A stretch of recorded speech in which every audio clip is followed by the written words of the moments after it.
everyone, and welcome to the Lightbingers podcast episode. It's episode 50. Episode 50. My good lord, it is.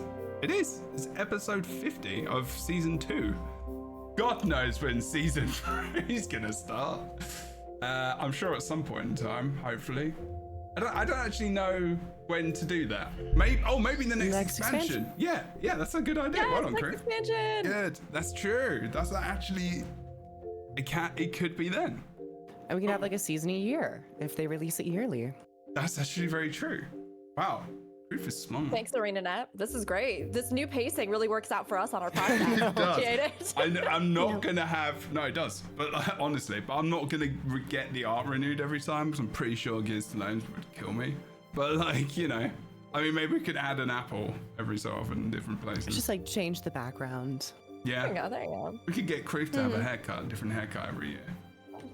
Oh. We'll have to run that by my lawyers, but By your lawyers? Like, the lawyers With the lawyers, specifically. the personal stylists, you know. marketing, see if that matches up with the company's trajectory. Do you have lawyers Executive talk. based on different parts of your body or something? Like you have hair lawyers or like... Yes, every part of my body is insured by State Farm. They do wonders. Well, people do have parts of their body insured, actually. Yes. Like basketball players. You know, Michael Like me. Jackson had his, like, you know, shoes insured probably. I don't know. Do you think Please tell adult film stars have? No. Oh, Wow, I Rookery would went imagine there. yes. Oh, look at you. Rookery went with the filth comments already in the beginning of the day. It's It a wasn't very even me. serious question, and I It wasn't honestly me. think And it's it actually wasn't the Crichton Herald either. Like, I mean, I'm majorly surprised. I don't know. What can I Thank you say? It's very been a much. spicy week, you know. It's been a spicy Spicy. week. I think all my filters are gone, so enjoy, everybody. It's gonna be a wild time today. Yes. so long, Britta. Yeah. Just honest question. State Farm for people, not animals, correct? It's for people, insuring the small businesses, home, People. car, loads Right. of stuff. Yeah. I don't understand Second it faux either. pas of this evening, by the way, and my not knowing anything about America. So sorry. Yeah, but the They guy do is in the State advert. Farm. Like people are obsessed with the guy, like in his voice and like him just generally. It's weird. America's a very interesting place for next. Okay, I do enjoy it sometimes. I'm super parochial. I've never been, so you know.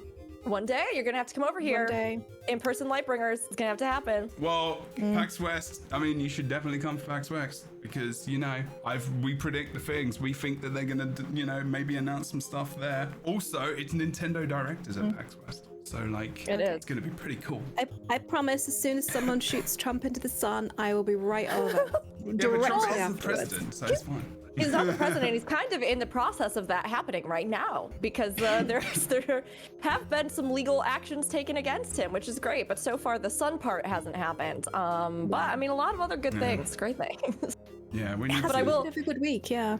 Yeah, Jebro, I will say, I'll be at PAX West. You will? I'm gonna be at PAX West. Yeah. Oh, cool. Is, cool, cool, is that cool. in Yes. Seattle or something? It's in Seattle, yeah. Oh, okay. If we get one more person, I could put a panel up for a Lightbringers podcast live. Could do that. I mean, it'd be great if we go worst two chat time. I mean, I'd be I down. don't know when that is. I'll have to look. I'll be at Anime Expo if anyone's gonna be there. Okay. And the crowd goes silent. I don't know what that is. I mean, I would go to one just to experience it, but you know, definitely PAX West. Yeah, are you coming for the whole time? Are you coming for any specific reason, or just to like because it's the PAX West and it's awesome? And of me. You, Jebro, I'm coming. I'm sorry. Did I not give you the memo? Yeah, I'm coming just because of you in Seattle. I mean, Good. I won't lie. You are a large part of it because you and a couple other friends that I know live out there. But yeah, I'm just gonna go and make a time of it. I'm gonna stay for a bit, and I am good. hoping something happens with the Guild Wars 2 news. So I'm kind of I like hope so. That waiting would be for so that. good. But Maybe we could organize. Well, actually, so just side random thing before we do this, and actually this could be. There used to be an event in England called Festival that we used to do, and it was before I came over, and it wasn't. I didn't really do it. I didn't really organize it, but I did like a little shoutcaster commentator like booth, and we like put it on the screen, and we got like players to like commentate. It was basically a thing where ArenaNet came along. They gave us a bunch of prizes. We did like loads of Guild Wars 2 themed stuff. loads of fans came over, and we were in a pub for one of them, and there was online, they had 4 stations, and we were coaching PvP as well as we were on the podcast with like Aurora Peachy and Bogar and loads of other people as well. It was proper awesome. But there's not one in America. They quit the one in England. Germany started it, but I was thinking about trying to get one started in America somewhere, like potentially in Seattle, and see if that was something that ArenaNet might be interested in. So that could be something. Maybe later We'll in talk. the year. We'll You know, talk. yeah, we We'll can figure it talk. out. We'll talk. We should like that would be a fun thing. Anyway, we should probably do this stuff. Hello We should probably do everyone. the podcast. Yeah. Sorry, I'm excited. I haven't really streamed for like 2 weeks, so my voice is like I've got a little bit of energy now, and I haven't had much energy, so I'm just trying to appreciate it right now. And it's mostly because of these awesome people we have with us today. Rook Kruth and the Crichton Herald, or as they most likely would like to be known as, Fornax or Destroyer of Souls. But like mostly Bringer of Filth. And also preparation phase. Rookery, tell us what you do, where you do it, before we jump into some dungeon action today. Hi, hello. Yes, I'm Rook, aka Rookery. When I'm not starting off podcasts talking about adult film stars, you can find me on my own channel talking about MMORPGs. As I kill Karib. You can find me on my own channel talking about MMORPGs, playing MMORPGs. I'm usually live over there 2 to 3 days a week, although I'm looking at tentatively maybe even trying to increase some of the stream time on the home channel soon.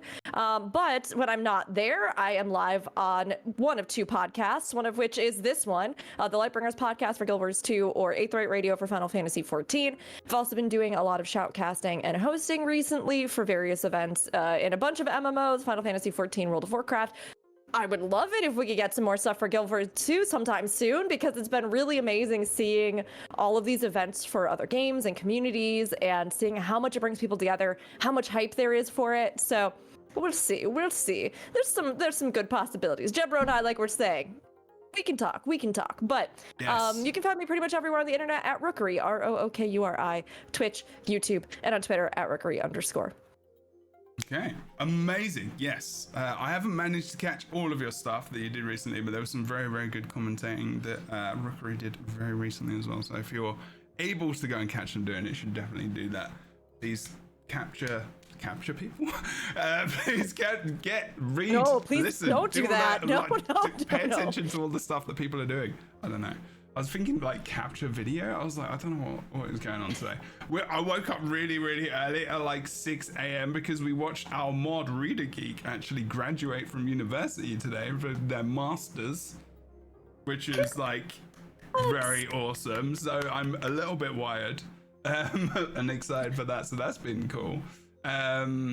Otherwise, Kroof, we do where you do it. How you doing? Groof.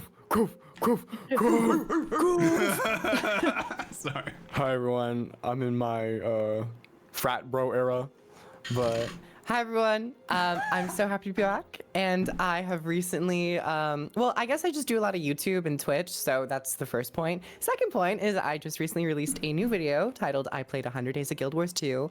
Spoiler alert, I've played many more days than 100 Days of Guild Wars 2. But yeah, just doing some YouTube, some Twitch. I'm very excited about next week. I have many plans to do some very nice, fun streams next week, as I imagine many Guild Wars 2 content creators are in the works, preparing and doing all this stuff. So keep an eye out for that. And thanks for having me here. That's true. Awesome. Make sure you check out all of Kroof's stuff. Likely that they're in an audiobook near you somewhere, reading the things. Make sure you check out the stuff. And the new video as well, yes. I saw you released it like an hour before the podcast started. So that's out now. So go watch it after this, or during, both screens at the same time. Thank you for joining us. Fornax as well, hello. Tell us what you do, where you do it, and no extra questions this week. Okay. Sometimes I'm there is. Fornax, the Crichton Herald. I make content over on YouTube. I have actually been streaming about once or twice a week here Nice. on the Twitch place with the World v World. Oh my god! And I did my first World v World leading for 50 people last Wednesday. I'm gonna live stream cool. the next one. It was too stressful to do both, and we got absolutely decimated. Anyway, I haven't done a huge amount of stuff on my Guild Wars 2 channel for the past couple of weeks because I've been actually just playing the game a huge amount because I'm working on all my legendaries. I'm working on every legendary that you can get basically all at the same time, which I definitely don't recommend. So All of them. yeah, that's Good lord. so Vision, and the Return 2s to get the Aurene, and wow. the other. The one that you get from quests, the other trinkety ring thing, coalescence thing, and my legendary raid armor and my legendary World v World. Wow. I'm not working on a backpack, so I did lie. You should do the PvP But I'm thinking backpack about it. if you can do it.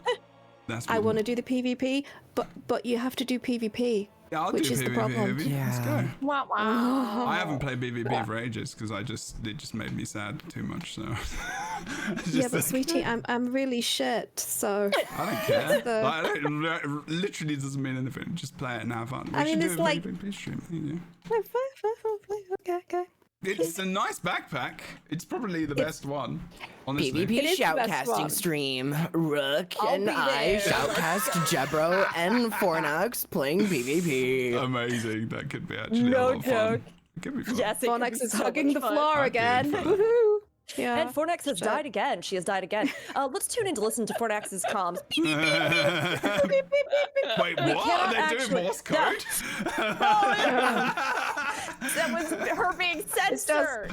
Oh, just that. oh, It's just that. okay. Yeah. That was just a slew of obscenities. I'm That's sorry, true. that kind of sounds like I Morse do code. have like the beat button. I don't know if you can hear that. Can you hear that? No. Oh, you can. No. Oh, the stream can. It's just a beat. I've got a beat button on my Go. Maybe XLR. dogs can. Maybe dogs can hear it. True. Okay. I've been practicing alternative swearing especially for World v World streaming, so foxtrots and forking shirt balls and that kind of thing, rather than the actual swear words. It's hit and miss. It's hit and miss. I got to be honest. Anyway, thank you for having me. No worries. All good. Not Yes. chat dogs. We can. Wait, what? I don't know. Yes, and importantly, actually, yes, there is drops next week. So there will be people streaming, likely, because why not? Because drops don't happen that often. They're like during big patch releases. So make sure you're in the Guild Wars 2 Twitch channel. If you're watching of the week of the 23rd, is it the 23rd on Tuesday? Yes, I believe so. So Tuesday to Sunday, there's going to be drops. I'm going to have a subathon as per usual at the end of the month, which is due then on Saturday. These lot will all be doing streams as well. Creef mentioned they're doing streams. Well, no doubt, like just check the socials and get those drops. There's a nice little inventory slot available as well as the 4th last prize for watching 6 hours, which is very cool. Also, and- Prime giveaway as well. They've got the glowy eye thing right now as well. You've got Twitch Prime. They do. And there's a cute Quagga backpack and an End of Dragons t-shirt. There's actually a lot of good stuff in these ones. And that bag slot expansion is really nice if you just want to one's expand that huge. inventory. That Because is I pretty don't know of another time that I've seen them just give those away. Other than maybe one sale during an anniversary, maybe one year, I don't think they've given those away though. I think you're right. It's pretty good, and they're worth like what, like 600-800 gems or something. Something like that. Okay, we're gonna go and play. How do you say this? Caudecus, right? Or It is- Caduceus, I've also heard. Caduceus. I think it's Caudecus. Caudecus. Yeah. Yeah. It is Caudecus. Wow, like flipping Rook's got an entire beer there. Like that bottle is massive. Oh. It's like a It's a like water 40 bottle, ounces. Jeff. It's like I was like, it's a normal human water bottle. is it though? Is it? Okay. So You were just like, Fornax, I need it before the podcast. I need a lot of vodka before I do this Lightbingers podcast. That is a lot of vodka right now. 2 shots of vodka. 17? Okay, so we must pay homage first to Carney Jeb before we go and do the dungeon. I'm joking. No, Carney, also- yeah, we have to go say hi. And that's true. Go and say hello. Also, if there is a little bit of lag, let me know, stream, and I will change a couple of things. I know that I've been having some interesting problems specifically, so let me know. Jeez, oh boy, oh god, we're fighting Carney. Jeb, why you go so aggro? Ooh, that stun break reaction. Great timing for Nax. No. Thank you. I see you've been playing World vs. World. I play a firebrand in World vs. World, so I don't really hit anybody. I just like roll my face across the keyboard and hope people don't die. That's what I've been doing. Seems good. That's how you play it. You know, I do it in raids. I do firebrand in raids, and that's pretty much the only guiding principle that I use. So. Okay. Yeah, there might be some. Actually, I'm gonna do this as well. There we go. do you want a nerdy fact? Caudecus is after Caudecus, which is the medical symbol that is used from ancient Rome. You know, the sword with the wings and the serpent snakes. But originally, it meant herald. It meant a herald of Hermes, and also patron saint of like tricksters and steely people. So yeah. Interesting. We still gonna say They herpes. literally- And I was like, what? My favorite Greek god. Sorry, Hermes. didn't mean to go there. It should be. Do we think Caudecus has herpes? Oh, don't- definitely. I mean- 100%. 100%. only on a Friday? Yeah. I think Caudecus has both herpes and syphilis. I can attest I mean, to one you of those. gotta hope, right? Yeah. And a knee pain problem, probably. Yeah. Okay, so we're gonna do the dungeon. We are. We're not doing like the explore mode. We're going through the story, and there will be some quiet for our audio-ness as well, so we can get the story. So we're kind of going to review it as we've been doing. If you don't know what we've been doing for a bunch of podcasts, I mean, basically one of the reasons was that it was pretty quiet from Guild Wars 2 and Arena, but also it was like, we do need to review the story at some point of End of Dragons, and I was like, let's just start from the beginning. So it's going to take a while. Probably 2026 we might get to End of Dragons if we're all still talking. Like, hopefully we are. So we're basically going through everything, including dungeon story modes, core story. We are around level 40. Well, some of us are level 60, but we're around level 40 to 45-ish. We've done the level 40 story, and this is next. I went to 45 because that's the next point to get another trait line, I think, or was it another trait unlocked? I can't remember. But yeah, I mean, this is probably one of the more popular early dungeons as well, because it's just in Kessex Hills, or sorry, Queensdale, which is the first human area. So even though it's like, it's probably the closest one to a starting area, I guess, other than like the Char, maybe Ascalon, I'm not sure. But yeah, there's just a lot of people here, and we're just hanging out. I'm gonna go and do it. Yay. Okay. Let's go play a dungeon. Let's go. Oh my god, start it, for God's sake. Go. Get in there. Go it. Oh, we can go into the LFG system. Look at that. Absolutely not. Oh, okay. Okay, We're doing story mode, right? We're antisocial. We are doing Yeah. story mode. We could just solo it. With it. You can. Let me solo it. Like, let's go. You can. I mean, you could. I mean, in Okay. order to do that, we'd all have to take off all of our clothes and put a pot on our head. So until we can do that in the game, I don't Wait, think what? we have Oh, like in game. Okay. I was like, oh, what? I'm sorry, are none of you up to date on Soulsborne memes and the legend that is Let Me Solo Her? Does no one know? No. I am not Get naked and put a knowledge. pot on your head? Yes, Oh, there is wow. a Jesus legendary Christ. figure. Sorry, welcome Not to the, hey, Repeating Fact of the Day. There is a legendary figure know. in the Elden Ring community. Oh, because Oh. you're talking to somebody? It's Oh, not whoops. as important. Anything this man has to say is not as important as what I'm about to say. Okay, you know? we'll stop. This is Don't go any true. further. I do know of like I know of a pot from the Soulsborne game, Welcome to Beetlestone Manor. and it talks. Celebrations Don't in the worry about central it. Don't worry about it. I want to know though, but I thought you were talking about what's his name from Elder Scrolls Online for a second. I was like, he wears a pot on his head. There was a person who rose to fame in the Welcome to Elden Ring Beetlestone community Manor. because Celebrations they in the would central court. like queue up to help people with the game's hardest boss, and they would show up because you can like call in allies for fights. So they would show up butt naked, wearing only a loincloth with like a huge pot on their head and like dual wielding. And then their name was just Let Me Solo Her. And I think that they have killed her solo like thousands upon thousands of times, and they became so big that like people were making fan art of them. Like it was this whole thing. There's all these videos. That's so awesome. I think I saw this on Twitter a while ago. Yeah, I've seen a video now. Yeah, it rings bells. Excellent. I mean, if that happened in real life, they'd like end up in like some sort of watch list. And... Probably. They said Florida man. Yeah. Okay, all of my servants are here. Look.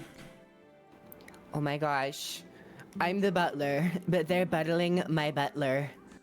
Do you think Albert is like a wink to Batman? It could Oh, be. wink. I thought you said twink. I was like, Jesus fuck.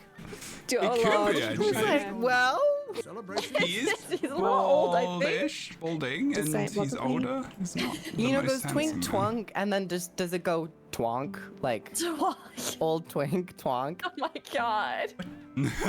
Are we talking about the sound of testicles now? I mean, what are we with the twang? What's No, happening again? no, I don't know. Stop. Okay. No more talking. We're going to a fancy party. Everybody, I need you to get yourselves together and be appropriate for 2 seconds. Hi, Queen Jenna. What lovely feet That was you it. have. That was it. That was it. That was the appropriateness. That was Hey, it. she's the one rolling up barefooted and expecting no one to say anything about it? I don't think so. So, am I the only person that is like, this is like part of a nightmare sequence for me where I'm like dreaming and I have no shoes and then suddenly I'm naked and people are looking at me and I'm like, oh my god, I desperately need shoes. Is this just me? Because I'm not even joking. This is. I think it's just you. It's fine. But don't people Fine, think I'm that okay. Queen Jenna is a god technically, so they don't need shoes? Can I just say, I don't want that to ever be a storyline. I'd be so upset if that was. Can I just say that all discussions about Queen Jenna's feet aside, that I do actually think that the manor here is very cool, like this courtyard and stuff with the like perspective fountain thing, whereas you like Absolutely. walk, the pieces of his face like assemble, and I mean this is kind of, we've talked about player housing, right? This would be like such a dream to get something like, I don't know, even like racially themed properties like this where you could have like a human manor, you could have like a noble manor or things like that. Every time I come in here, I just think to myself, I wish that this was an actual house I could decorate. That would It be is very lit. cool. It is very cool. Every single time I come, I do love that. Like that is just one of those. It reminds me. Actually doesn't. There's something in Warhammer Online. I think it's just similar. But like, you know, it is just the perspective is. It's pretty cool. You're right. Yeah, I think it would be a really good addition. Like you could buy it off the gem store or something. I don't know. Or try and earn it from a raid. Who knows? Or even from this dungeon, on some kind of hard mode.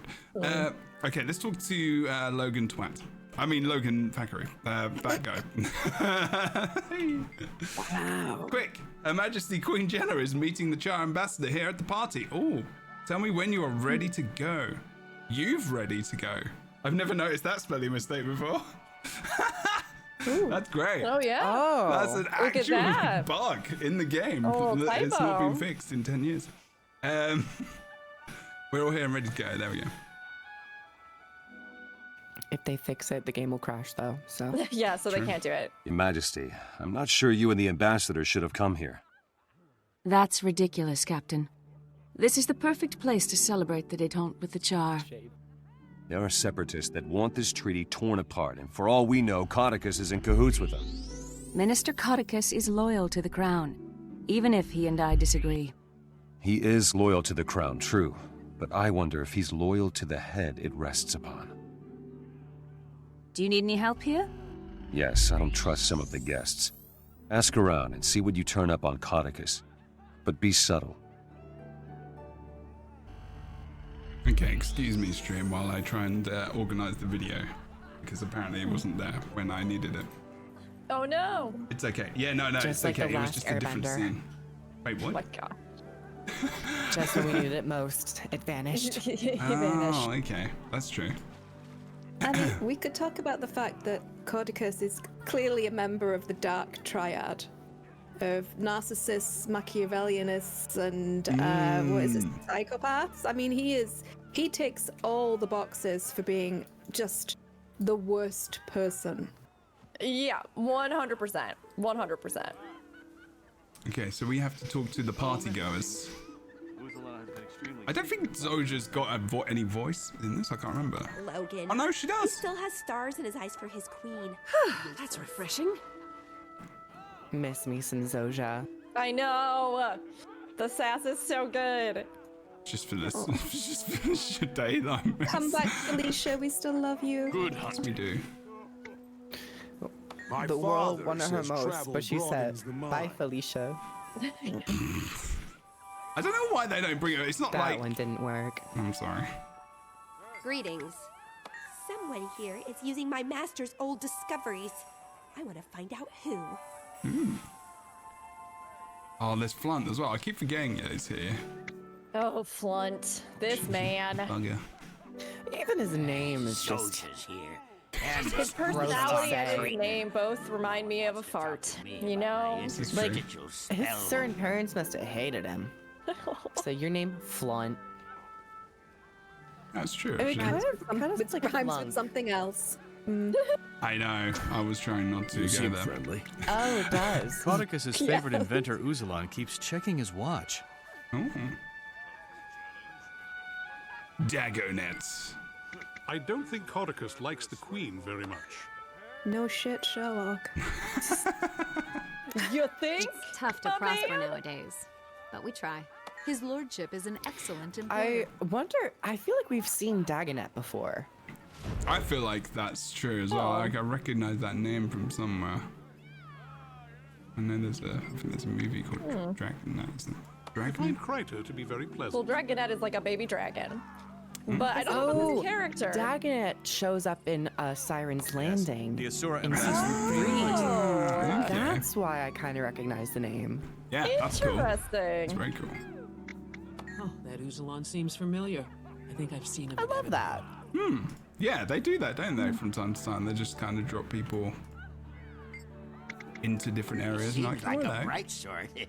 Yeah, I think the core game, it's one of the things that is, over time, I think you get a bigger appreciation of it, but it's also something that I think as a new player, I've heard stated multiple times that like the large sprawling cast of NPCs until you get to, I don't know, a little bit more like Living Season 1, it just like, it kind of overwhelms people because there are a lot of characters that you'll run into that you see show up over and over and over again in the core game. But because they don't really have like a dedicated narrative to themselves, they're not like featured in the same way that, you know, certain other groups are, stuff like that.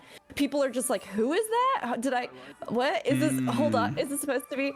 So, I mean, like later on as they kind of like assembled that core ensemble of characters, it definitely, I think, solidified as well a lot of players' recognition and like understanding of storytelling in the game.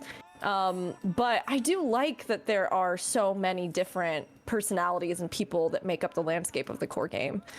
So true. I never noticed the window arches actually. The design. Is that the thingamajig? My eyesight's really bad. The you see the windows and then the designs above them? Yeah, it's the Eye of Janthea. It is? Oh, Yeah. you're totally right. Oh my gosh. Right? I've never noticed that before. Oh. It's all here. I mean, that's some sort of foreshadowing, is right? it? I think it is 100%. Yeah. It definitely is, yeah. Yeah. I mean, you can literally see that little eye shape. It's the Illuminati. Oh, there's that. And then Oh there's my Yoda God. underneath. I don't know what the cross promotion there. It just looks like Yoda underneath. I don't know why. It is though, isn't it? I mean, yeah, it is. But It what is. does It the could be a sword representation of the Masat. Oh, okay. Is that what the sword would be at the top? What's the sword at the top? No, I think the white mantle is represented by a sword, isn't it? I don't. Is it the- Oh, it might be. I don't remember off the top of my let's have a head, but Google. That's pretty cool though, isn't it? That's like a foreshadowing, I guess, like Yeah. or like a. one of the things I always kind of wished about Caudecus, I mean, it's tough because, right, like, there is so much good setup, and we do get these sequences of kind of the political courtly intrigue of particularly the human lands and everything. But it feels like you just don't get as much time with it as I almost wish we did, because Caudecus pretty much from the get-go, like we were saying, you look at him and you're like, that man has herpes and syphilis. He is definitely evil, for sure. What you've told but me if is kind of deviltry stinks of why you Caudecus. go and start a cutscene? I did. The inventor It wasn't me. is I walked obviously near up to Logan. something. I didn't touch anything. Also, is Then we Zoltan's should bald? confront both of them. Fine.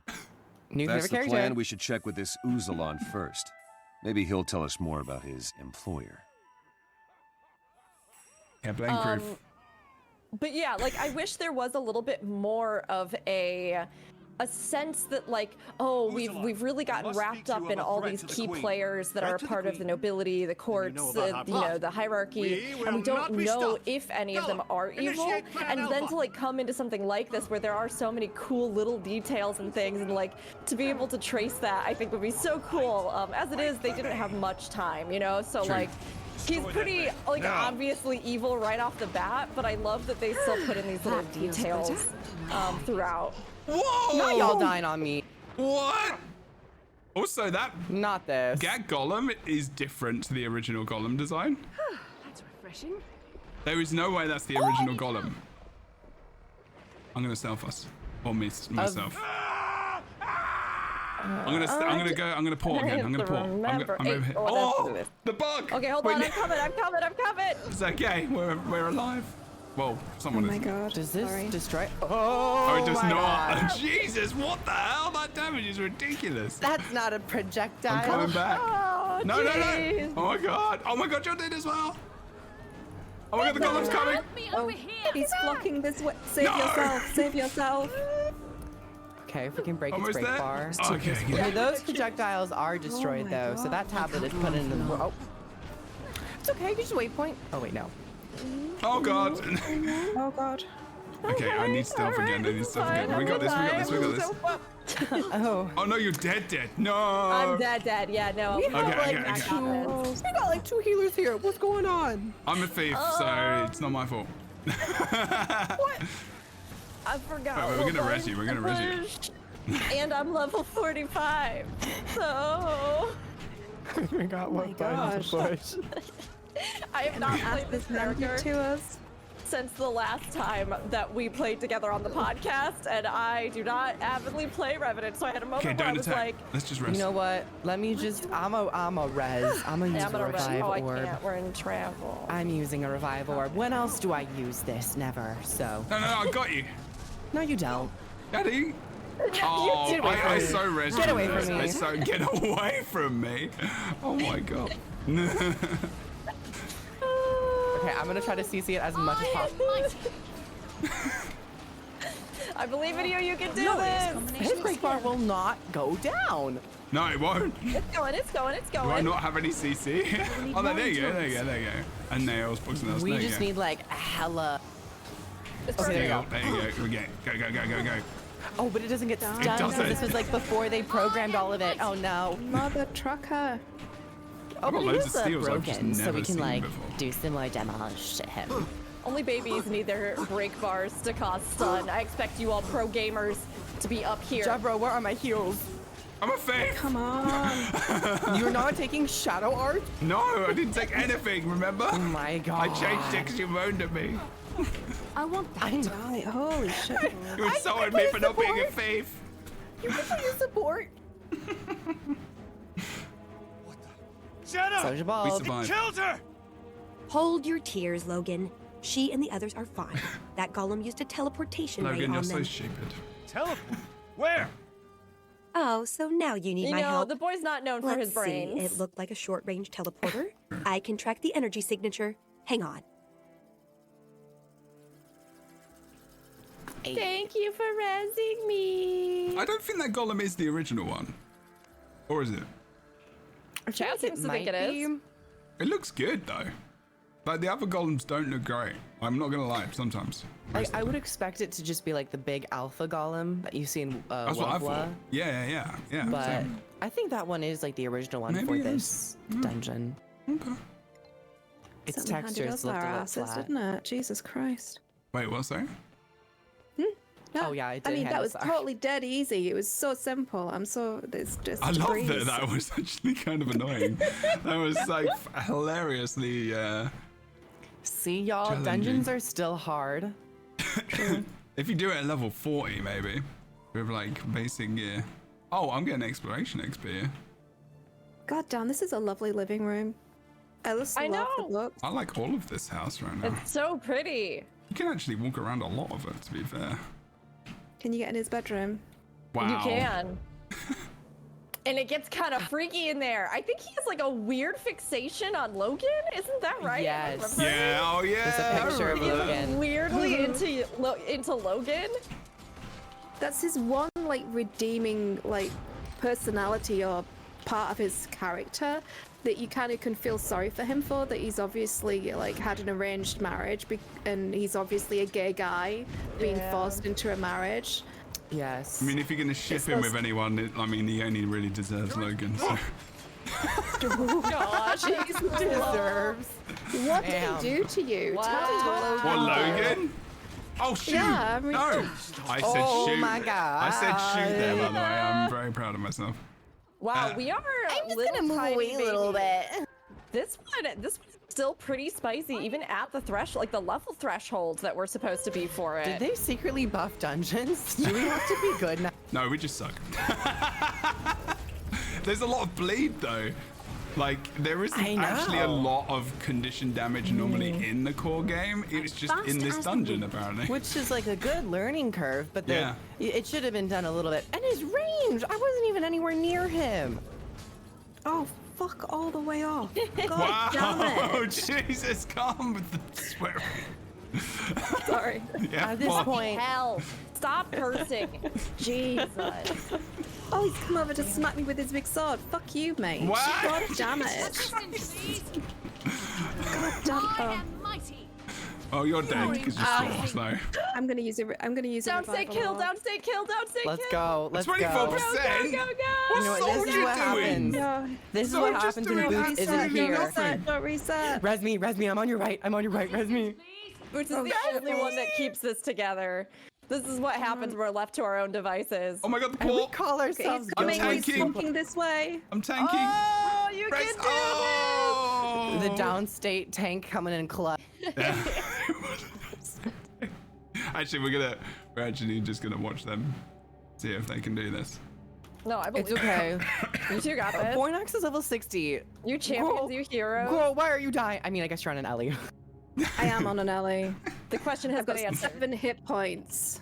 You know, you summon your Earth Elemental and it'll tank for us, so I love that. Yes, That's a good okay. idea. Your Earth Elemental will just be our tank for us. Bless.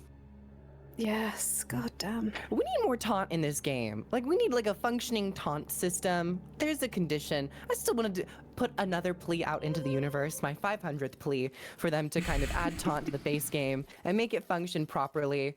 It doesn't even have to be in competitive. I mean, just there make it is. a PvE exclusive. Technically, it's just toughness.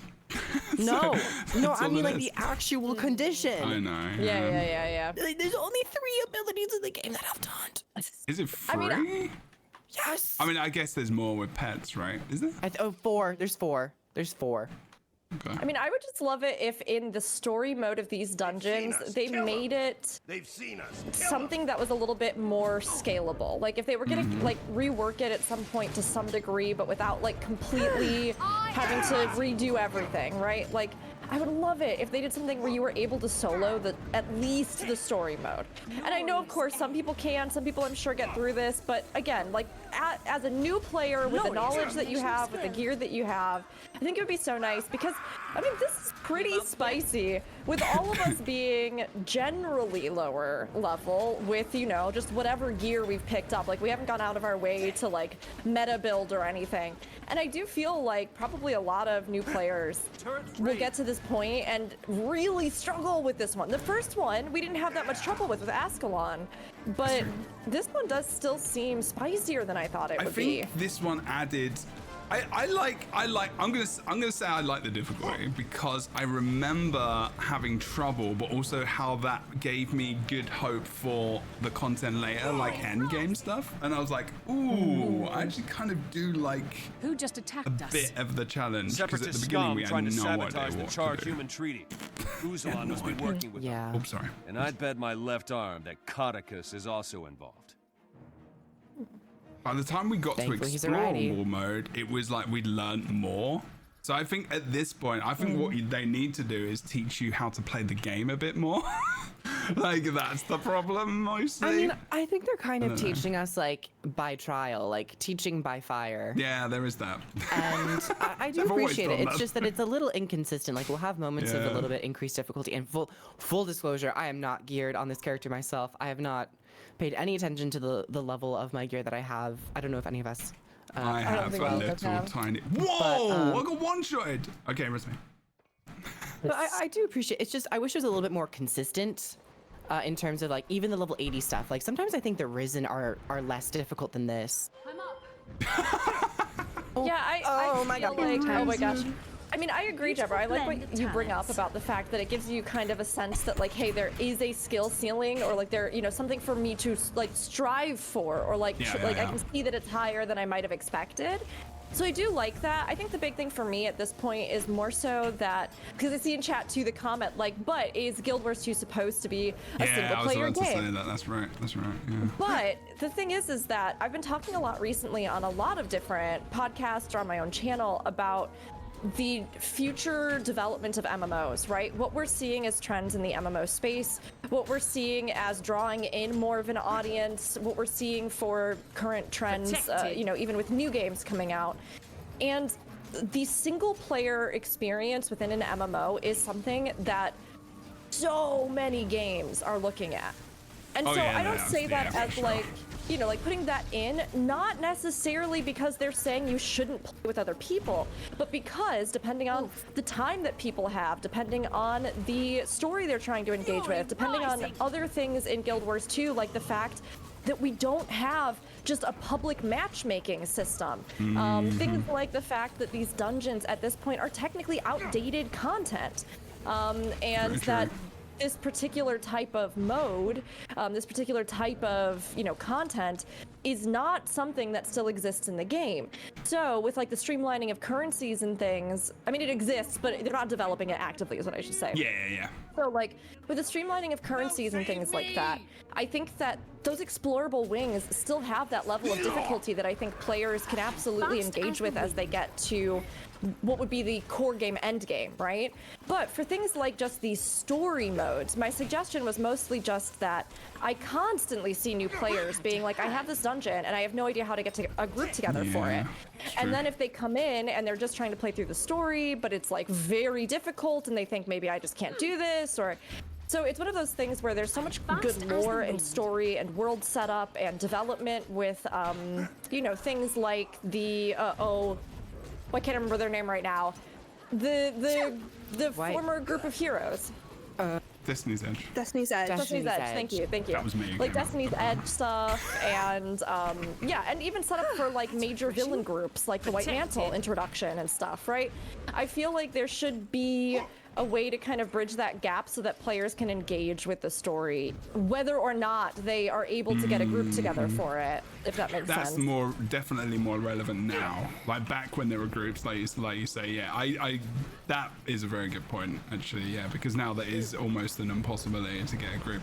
Actually, and like I speak about Rift a lot as one of those games, who did it? They did do that with Rage. They made single player raids where you could just go through and witness the story, so you didn't feel behind. Like it was really good.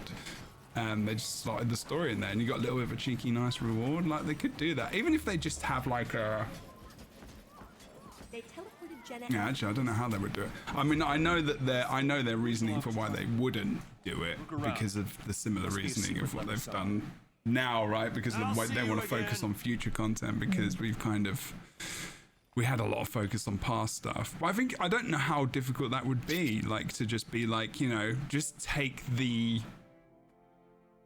just take all the mobs down to a basic level, like, right? Like just have instead of champion, it's veteran. Yeah, or just nothing. Health scaling. Yeah, like, or just nothing at all. I Like, still people think just go that through there it. should be a little sense of like when you're fighting those bosses, you should be like, oh, this is if I end up doing dungeons, it's like, oh, that one's the staple boss for this portion, and a sense of progression without being super difficult like with champions or legendaries. Mm-hmm. And they did it with Zytan. That one used to be a dungeon, and then they converted it to a single-player experience, which, considering it was the capstone of the game, it made more sense. This is more so optional content, but it is a very important part of fleshing out Destiny's Edge's story.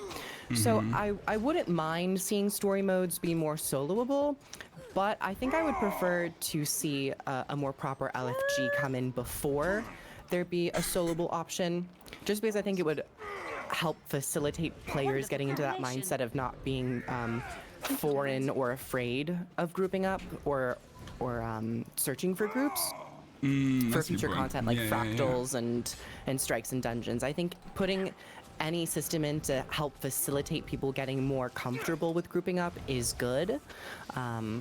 That's a good idea. But with dungeons in particular, it's like, it would be a good area to start to test it out, but with solo stuff, I wouldn't mind it either, because it is quite old. Good job, everyone.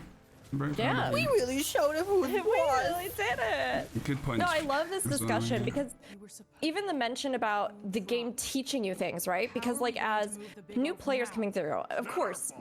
Sorry, Jeb, I'll wait until they finish talking. No, I should have gone forward. I didn't realize that they were talking. I can't remember what they said. It's fine. It's not a major thing.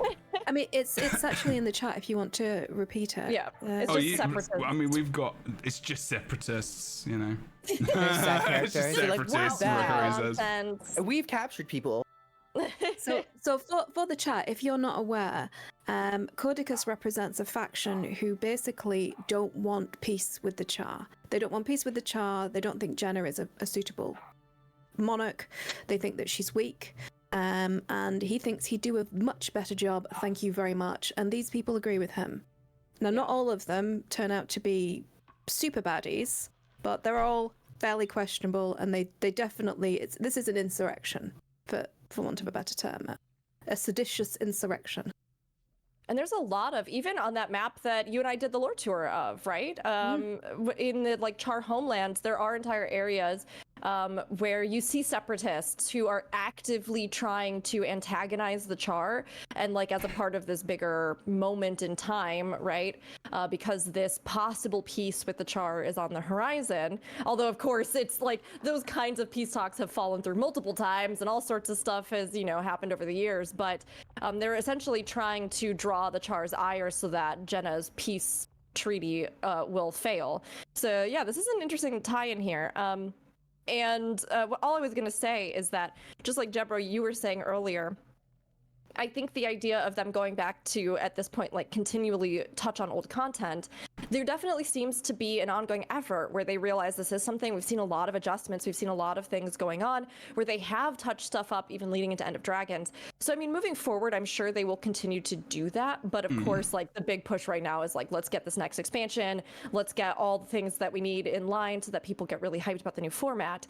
But I do think that these dungeons, if they were to put something in like that kind of flexible story mode that you could engage with even as a sort of single player, if at that time they were able to rebalance it and then even brush up some of the bosses so that each boss taught some kind of fundamental lesson relevant to the game, like break bar stuff, or, you know, whatever it was, some kind of challenge that you had to overcome for each that was a bit defined. I think that would also be brilliant for the new player experience, because many new players do get to these and try to engage with them because they get mail about it. They are told this is the next thing that you've unlocked and you should go do. And I do think there's like a natural flow there where those would almost be good stepping stones for learning.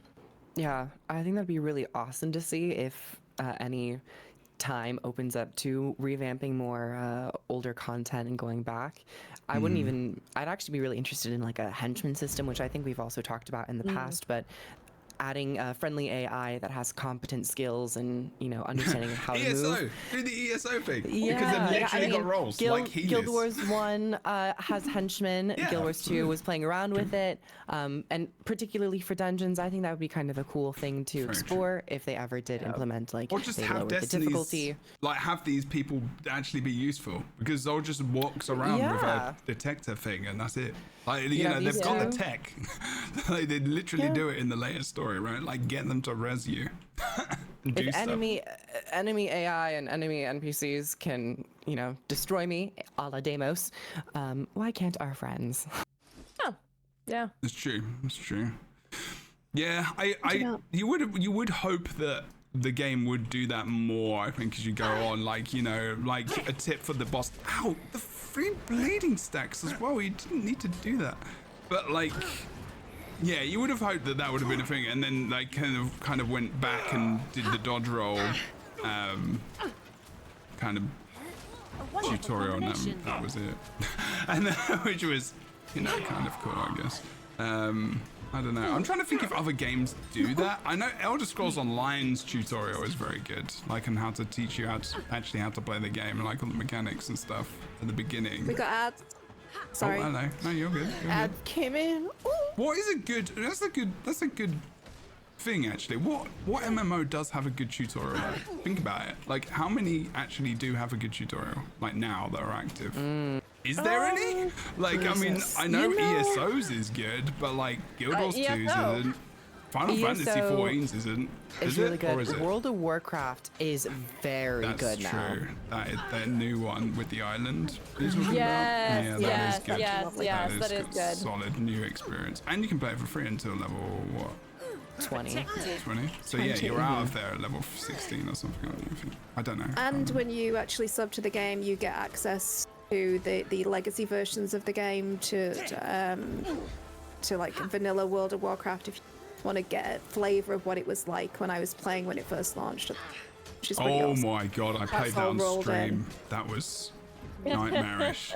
It was really fun, but it took so long to kill those warthog things. Like it was just like I was like a dwarf paladin and I was just smashing this thing with a mace. I was like one, and I was like, I played this game on launch back in the day when I was at uni. No wonder I messed up.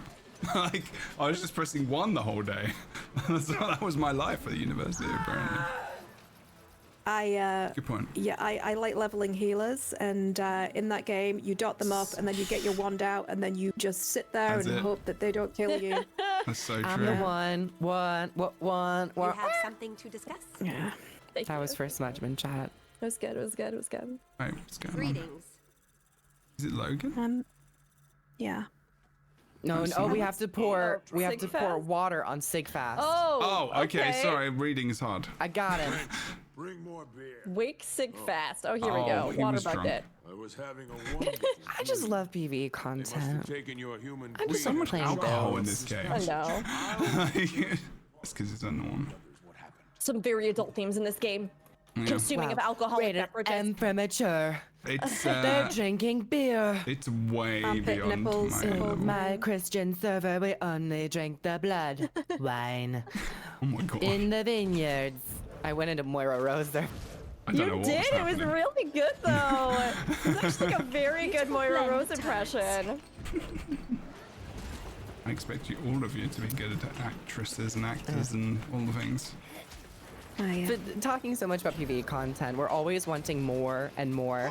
But I'm like, we have so much PvE content in terms of dungeons and explorable paths, where I just wonder how much work would it be to create something new versus recontextualize and update older forms of content to make them more worthwhile to play in the modern day. Because I think if all of these had a fresh coat of paint, added mechanics and updates, it would feel fresh enough where I would be excited to play it. So it's just always like a thought in the back of my mind where it's like, That's a good point, because last night when I came on to play this, I was like, oh, and I'll be very quick, and then Grand Herald But like the one thing that people said was like they love the game and everything else, but people were just saying it looks really dated.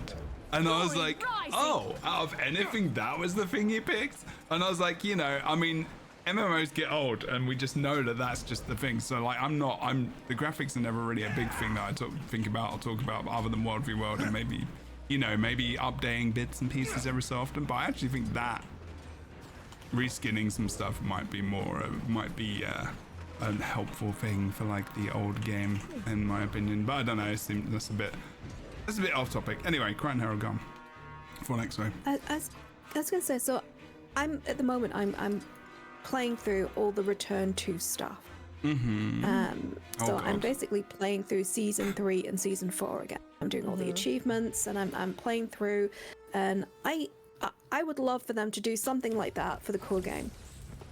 Yeah. So you play through the story again, you play through the areas again, you get new loot, you contextualize it. You could even contextualize it with just popping in an NPC who has additional information, additional story, additional whatever you want.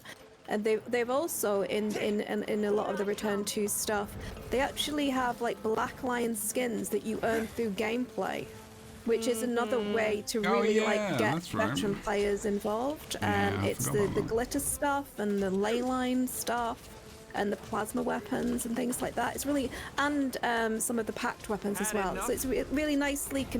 Let's rub somebody. It's really nicely contextual. I'm feeling down. There you go. We have to rub our guildies. Yeah, that's right. That's true. That's very true. They kind of abandoned that, you have to rub your guildies. Yeah. You do. It's compulsory. Oh, it's the lieutenant. He's got a rifle. He's a ranger with a rifle. New elite spec confirmed. This is hard-hitting journalism, folks. Death stalks. I mean, they did. I'm gonna die again. Nope, you're fine. I will say that the only thing that I'm gonna stand by your tablet, Rook. Stand by it. Oh shit! You just missed it. Oh shit! I know that. Okay. So close. The tablet is our friend. Touch stone. I don't touch grass. I touch rock. Okay, I'll do a bit of healing. Touch my rock hard tablet. Touch my vines. Can we kill the dog, everyone, please? Christian Rock. Christian Rock. These are my 10 commandments. I got Christian Rock channel here. Okay. Christian Rock. Yes. I'm so sorry. We got very off of the conversational topic that was happening. About PvE. As death happened. Okay, PvE. And going back to old content. I think we're all just like in our Cataclysm era. We're in our Guild Wars 2. We're in our Guild Wars 2 Cataclysm era. We're like, let's go back. It's true. I want a vanilla Guild Wars 2 game. I think the most bang for the buck that they could do, and something that would serve them both for previous content and for future content, is having a comprehensive looking for group system with auto matching. Wow, we're back there again. We're back there. It Sorry. didn't take us long. It didn't take us long. I'm just getting wrecked. I'm just getting absolutely destroyed. Sorry. I think it's the lieutenant who fears. I think it's the dogs that fear. It's the dogs. It's the dogs? It's the goddamn. That's why I said murder the puppy. It's the ranger pet, isn't shit. it? Like the ranger pet fears. The ranger dog fears. It's so annoying. Yeah, it's the howl. It's the howl. It's the howl. We need to interrupt. And we need some cleanse. So when we get feared, Rook, you have a spell. It shoots a bunch of mines. Yeah. Pop that. Just one. Get us out of this stun lock. Be our savior. Piss off, puppy.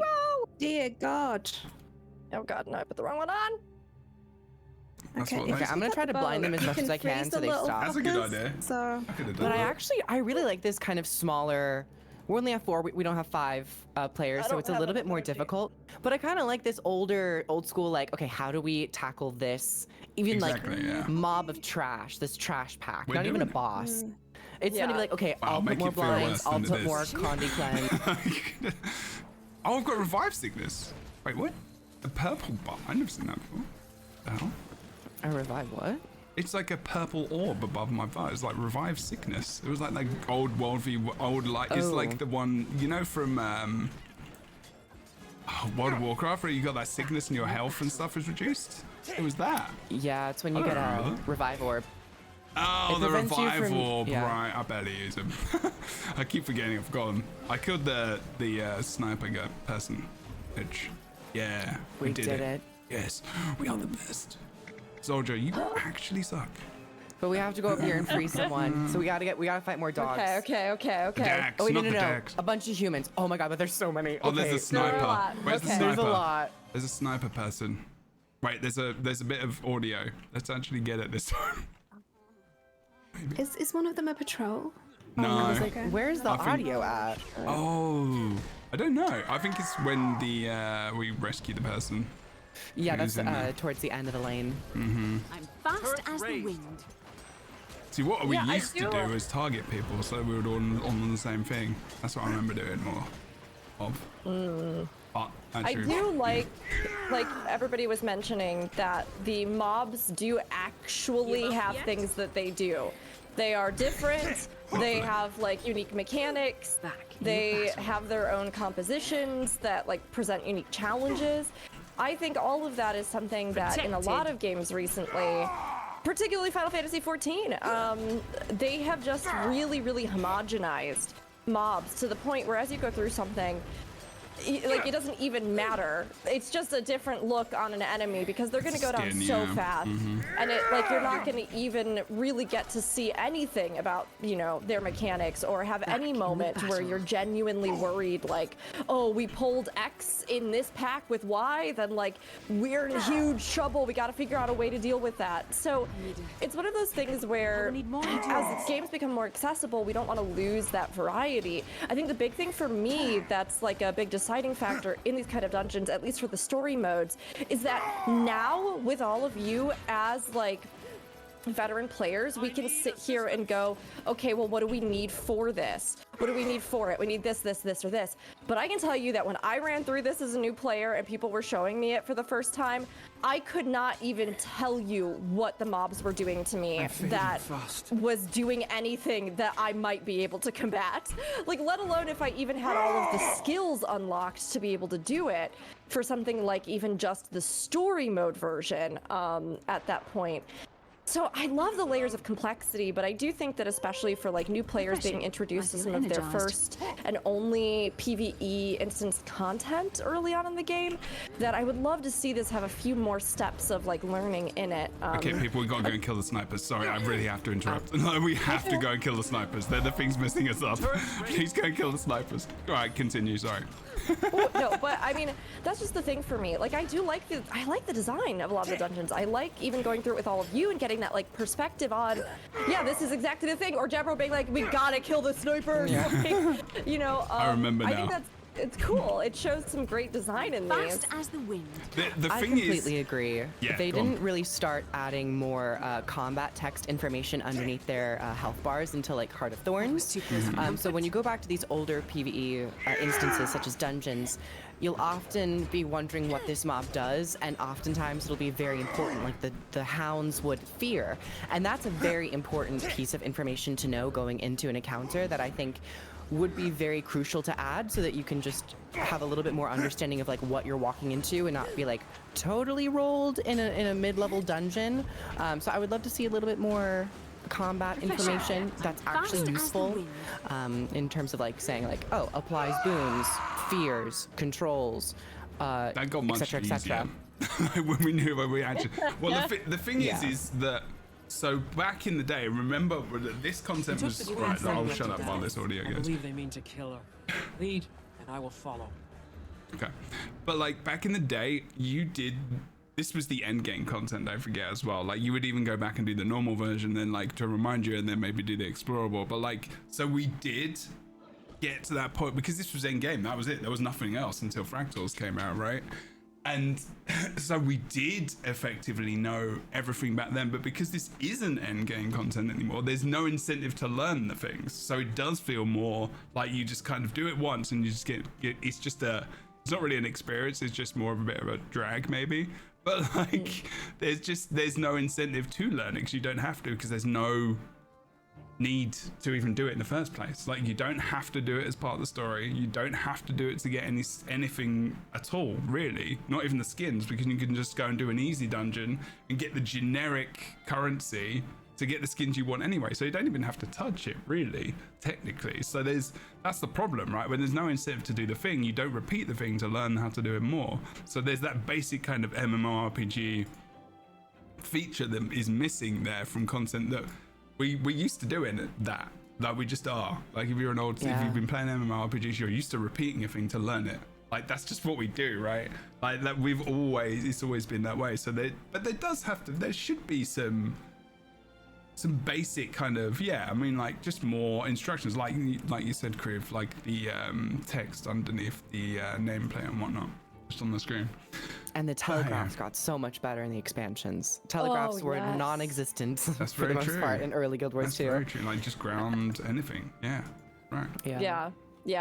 And I saw in chat as a little note, right? So, like you were saying, Jeb, this isn't required content, but so many of the characters in these dungeons are important in some way, shape, or form. Somebody in the chat mentioned that Mia Kindleshot is actually post Iceberg Saga, the new Iron Legion Imperator. And I got thinking, I was like, her name is so familiar. I think I know that name. There's also a character. And it's like, so again, I mean, you do, like you were pointing out this was endgame content, right? But as a new player going through, it's like now you at various level breaks just you get mail that just tells you now it's time to go do the dungeon. And so I think players a lot of times go to do that, but don't understand like what those steps are. So this is definitely a piece of content that I feel like does show its age in a lot of ways, and that's not to say that it doesn't have great stuff in it. The dungeons do, which I think is why so many people love them and have loved them for so long, or wanted to see some version of them come back in the future, because there's a lot to love in them. I think it's just, like we've been talking about, a little bit less digestible now for new players, with like lack of telegraphs, lack of additional details, information, lack of maybe stepping stones to fully understand like what's happening and how you get through it. No, automated party matching system. There's a lot of things that I think make these dungeons a little bit unfortunate to be kind of relegated off to the side, or something that players will struggle with when they are just like here as part of the big flow of the core game. It's tough, but I've had fun playing with you all, playing this. We're actually close to the end here as well. Very enjoyable pieces of content. I actually really love dungeons. I do as well, and love the story focus that dungeons put. And just like it just reminds me of like playing with people when I used to hang out with, like back in the way back, and the struggles we used to have, and like really playing the game earlier on. Shit, Jesus. All right, where's the snipe? Why would you try to tank as a thief? I don't know. You said let me dodge roll in the middle of everything. Just jumped in for some reason. You said vault. Yeah, I need to unlock that Fawns there. Especially elite specialization. I can't wait to get there, actually. I'm just going to play that the whole time. I'm just going to go staff and just dodge everything all the time. Just kill stuff with my dodge. I'm looking forward to that. I never leveled up through the game as a thief, so like I have no idea what build to play or anything, so I'm actually kind of liking this a lot. Like, it's the best way to learn the game, honestly. Like, never start the game by slay them and their queen. Bumping up. Doing a level 80 boost. Yeah, don't do that. You will just have the worst experience. Unless you really want like to just be thrown into the literal fire. Like, like get to level 45 or so. Yeah. And then if you want to level boost another character, Shay. Yeah. Not like the first, especially like imagine going into half Fawns, not knowing what dodge is. Oh my god. Like, can you imagine? That would be the actual worst. Oh god. I'm literally being killed by small dinosaurs right now. Like all the time. Like what is going on? Don't like this game. Like a vine tooth came out of nowhere and just stabbed me with its tail. CC chained me. I hate those things.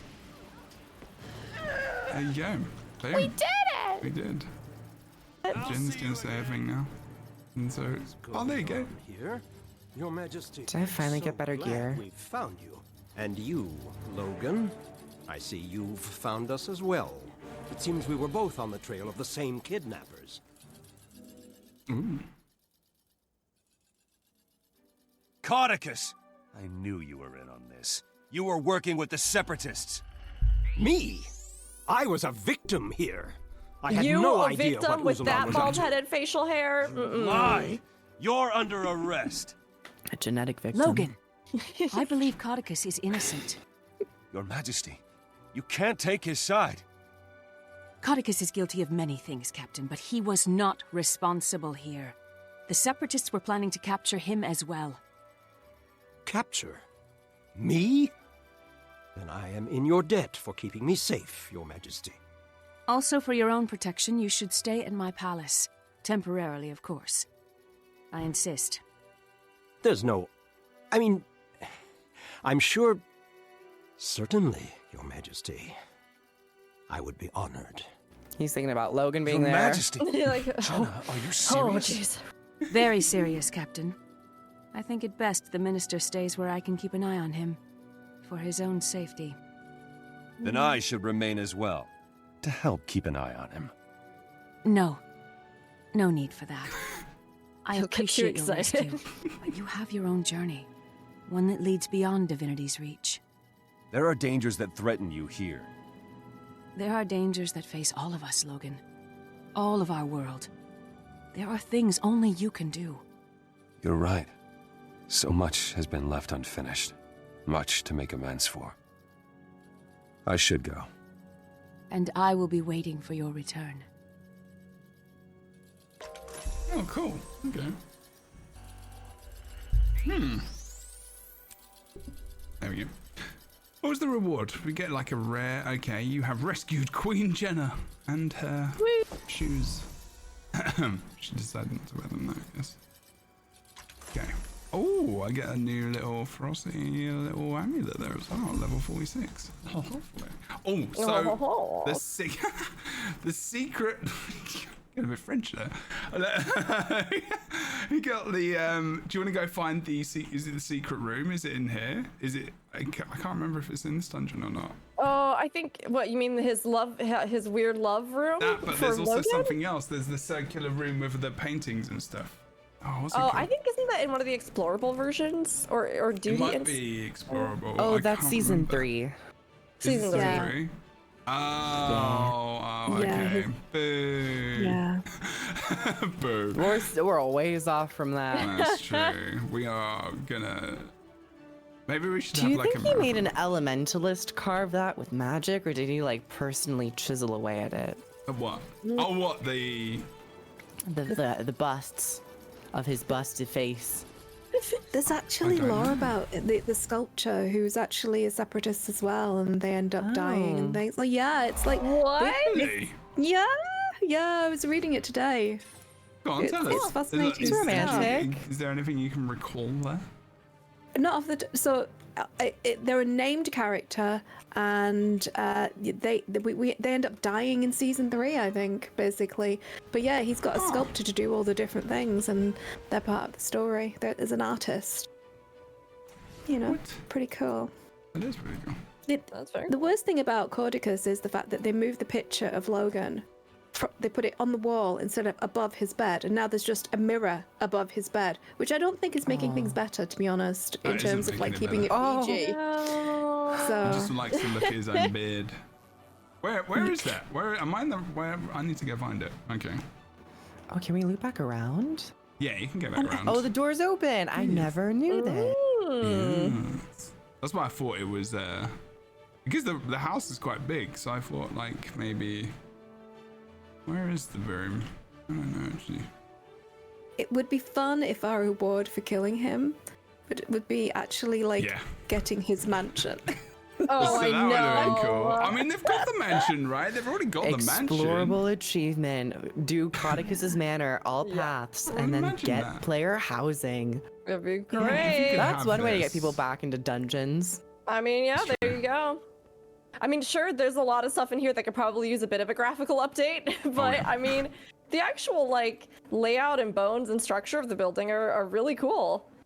It has good bones. It does. There's nothing wrong with having a mirror above your bed, or find several. Where is it? That's right. Fine. We're not gonna shame here. We're not gonna yuck you- are anybody's you yum. anyone You at gotta the get it bedroom? from all angles. You mean you don't sleep in a fun house? Like, Oh my god. That's oh, I think So his bedroom's locked over unfortunately, here. no, this is his bedroom because I just played through this with Yeah. my favorite character, Kanak, and his commentary on Oh, Caudecus is yeah, I amazing. remember now. Very Oh good. my god. He locked his Sadness. bedroom up tight. Yeah, and it is a Let's bug it. particularly good picture of Logan. It is. Next time, well, So- the time, not next time, but the times in the future. This painting of Caudecus is like so photorealistic that it's jarring. Like a lot of the concept art of the Oh, yeah. characters are in the art style of Guild Wars 2, so it looks like canonically accurate. But this is like someone posed and they took a picture of someone and they just put it in the game. It does look It's like that. freaky. I wonder if that's a dev. That would be hilarious. if That it would be was. so It funny. does seem like it, and like they like painted a little goatee on kind of thing. Honestly, Guild Wars 2 live action movie. I mean, yes, please, yes. Wait, that would be. I wonder if that's one of the dungeon devs. That would be Oh, that'd be hilarious. so if funny. None of them are there because they left when the game released. Like they got rid of the dungeon team, as far as I remember. But Oh, like, that's heartbreaking. yeah, that was a good sign that they probably weren't going to do dungeons anymore, I guess.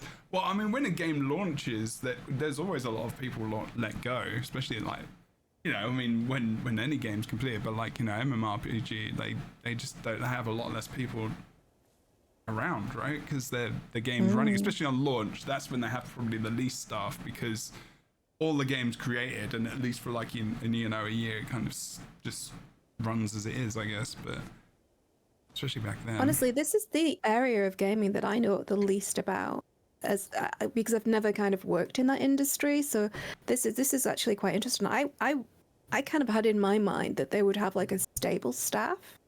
I mean, they do. They would They have- did for like Living World, but like the dungeon staff, they all just got I don't know if they left but they disbanded it. They moved them around. But I know that all of them, as far as I remember, pretty much left almost when the game came out because dungeons were done. But maybe they didn't.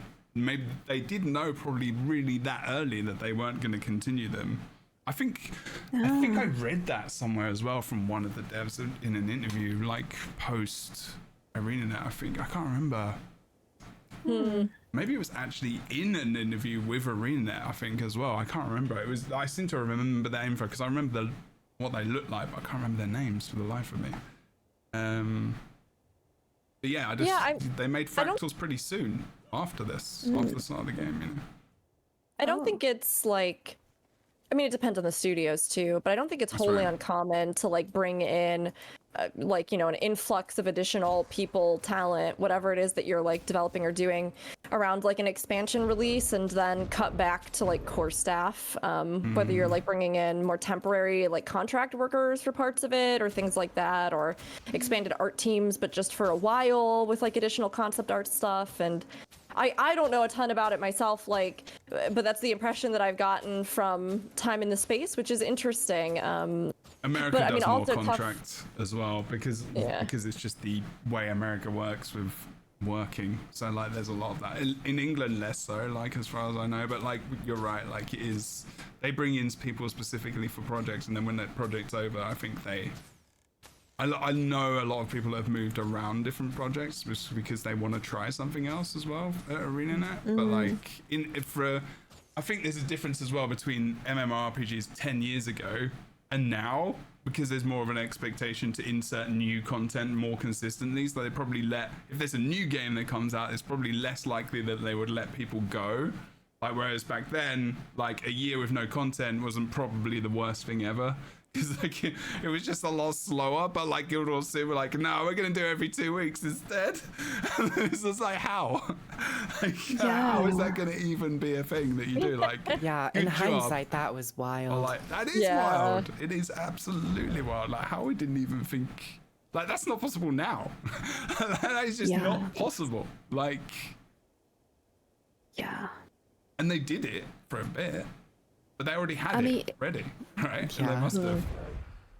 I mean, I've said this before, but I don't know how people work in that. I as a player, they burnt me to a crisp doing it. So, and I was just trying to consume the content, not make it. I can't even imagine how much like slog that was for the group. They learn a lot of lessons there. Now, their work ethic, just generally, if you speak to anyone, I mean, they're quite open about this as well. Like, just, you know, I mean, I've heard Josh even speak about it when he's been streaming and stuff. Josh Davis, and he, for everyone who's listening, that is, you know, the game director.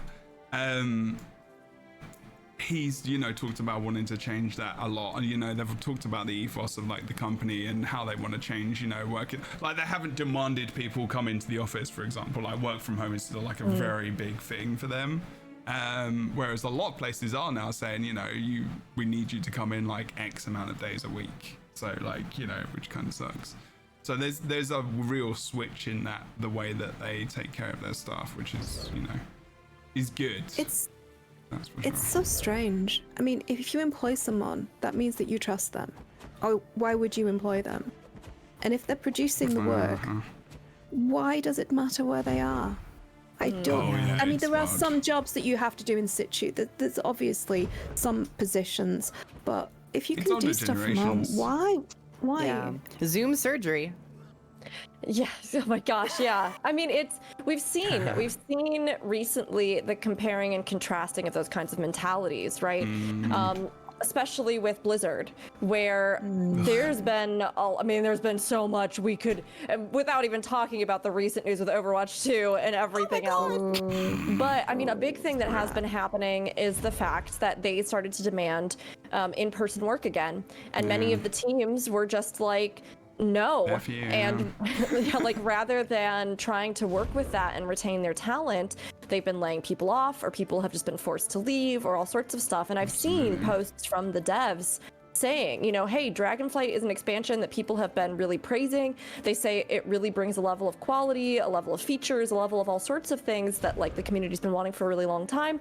But if you want that, Blizzard, and you want that public opinion, then like you have to take steps to retain and value the talent that you have. And so I think Grouch's sentiments on that absolutely 110% are correct, right? That, you know, even in the past when ArenaNet has had anything come up about employees or whatever, you know, like they have always been so proactive, so quick to respond, and you know, everything I've ever heard myself has been ultimately that there's like a good positive outcome, and it's amazing because like then you see the example in other studios and you're like, how is this so hard for you? Like, I don't know. How is this so hard for you to do when you can see other groups that are just like, oh, I get it, my employees don't want to do that. Okay, great. So like, we're gonna value this and we're gonna make it easier for them to continue remote and all kinds of stuff, right? Like, so strange to me. I don't know, people like power and they're anal about stuff.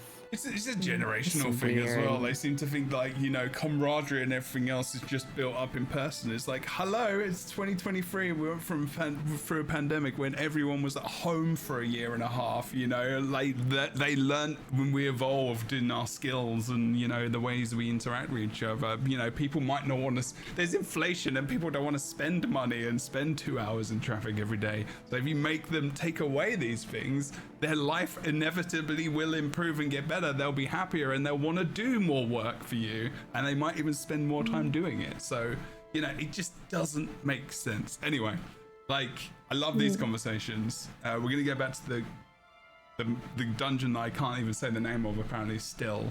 But Caudecus. Caudecus, there you go. In terms of like this dungeon, I do love these chats when we go off on one. They're always interesting. Enjoyable. Out of 10, what would you give it? Like, out of all the dungeons 11 out of Guild Wars 10. 2, like... 12 out of 10. Oh my god, it was so good. This is revolutionary. I cannot believe that this was made in 2012.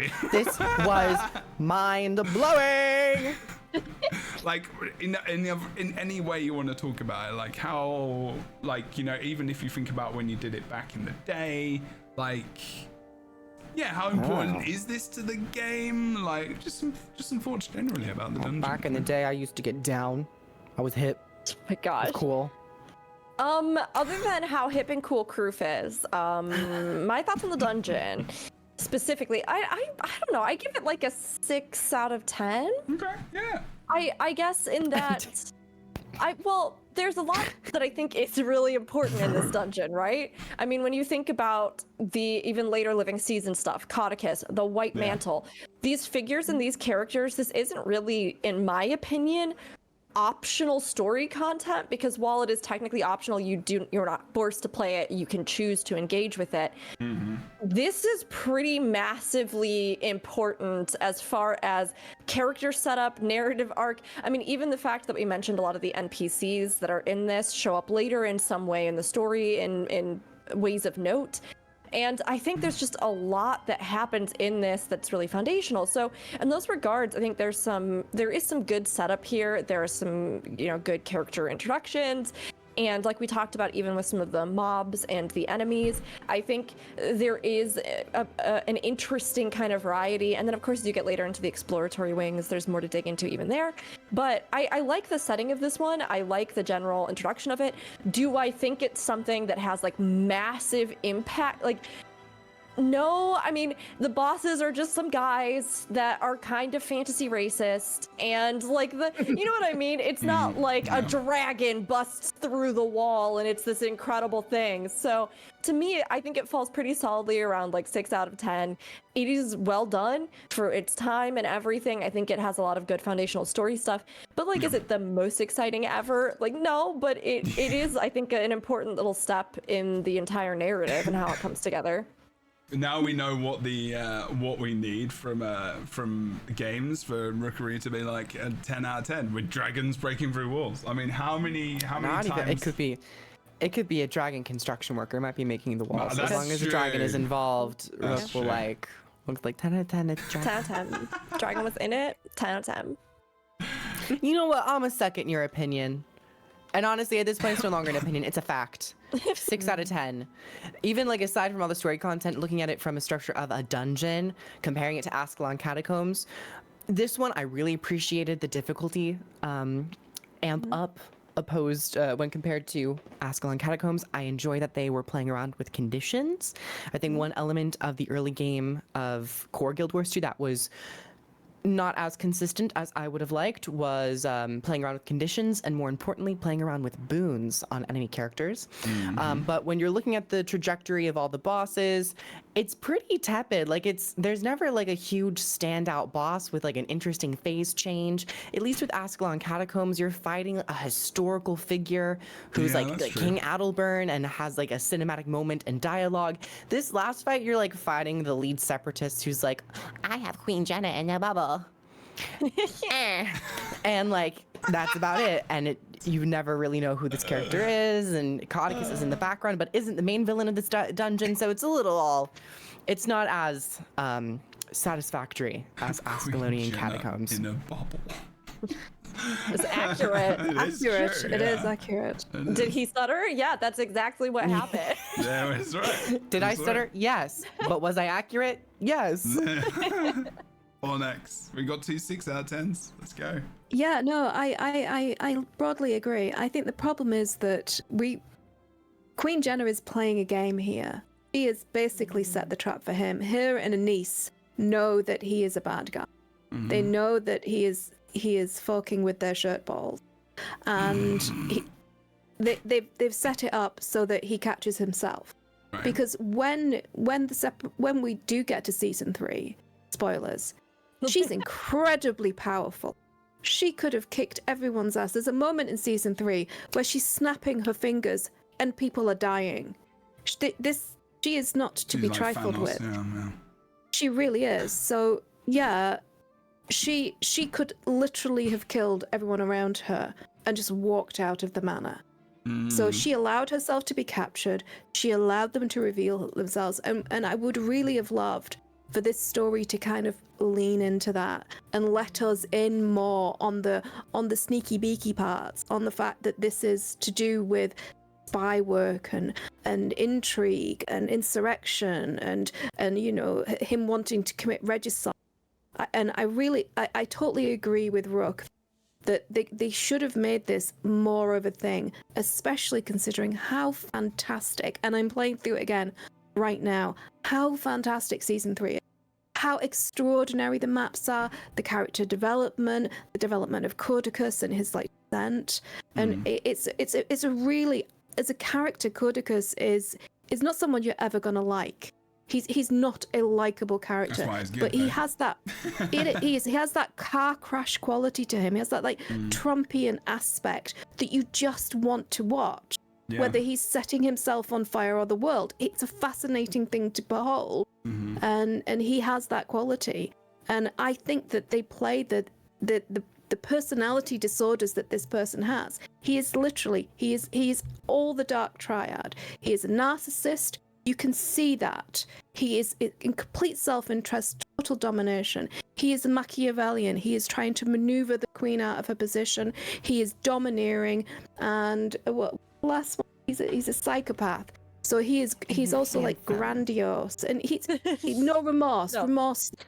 He's an incredibly interesting character that can be really like hammed up a lot, but they actually managed to like ground his sanity by the characters that they placed around him with his daughter and Lady Wee, who was actually his wife's cousin, and his fact that he owns all the carnival, and the fact that he's like funding all the bandits in the area, everything in Kryta, all the bad things that are happening, he has got his fingers in all the.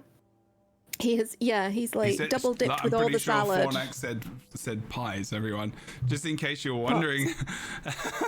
Sorry? You cut out for just a brief second. Yeah. Sorry. And the imagination ran wild. Yeah, I was just in case, because Fornax is speaking, so I'm not sure what people may have thought there. So I just wanted to make sure a word was put in there. Yes. Okay. Fingers in all the mouths. That's what he's got. No. Okay. Maybe I shouldn't have said anything. Maybe he's a dentist. Maybe he has a penchant for dentistry. Yeah. Oh, God. New YouTube video. Just a dramatic reading of Caudecus fan fiction that she's written. I would watch it. Oh my God. Snargle Goldclaw better get on that. Oh wow. Okay, so what did you rate it then, Fornax? Oh yeah, we need a number. I mean, yeah, I think 6 is a fair number. It's big. It could have been a 9 or a 10 if they'd have leaned into the story, and if they'd have turned up the what did I do? I'm sorry, like it could have been a 10 if it was perfect. No, if sorry. it was good. No, oh god damn, I didn't really like that. If they'd have just let us in more to the punchlines, let us in more to the undercurrent of the story, they really wouldn't have. For me, I'm here for the lore, so I kind of rate it differently as a floor hugger in PvE, you know. I'm trying to remember the explorable versions, lore and story as well, and I can't remember it because it's been a long time since I've done that. Maybe when we hit 80 we can go back and have a play around in some of the paths at some point. That's way off. We're gonna play through the story first, but like okay, well, we got 3 6 out of 10s. I will go 7. 6. I will just go 7. Okay, because of the memories. It's mostly the extra 1 is a memories thing, because I had a lot of memories of this dungeon, and how much I farmed it for runes and stuff back in the day. Because it was isn't it monk? Is it monk runes here?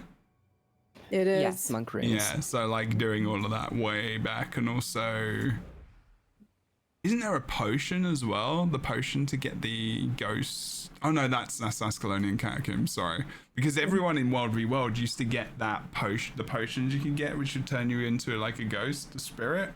And for World v World, when you were like, when someone was leading or something, I can't remember why we got it. I think also, that's right, because we didn't have standardized models. And everyone would just use it. I don't know why. There was a reason. Someone might remember in chat. Okay, well, we're pretty much done. Like this was the stream, the podcast. Honestly, we're just doing CM. That was what we were doing.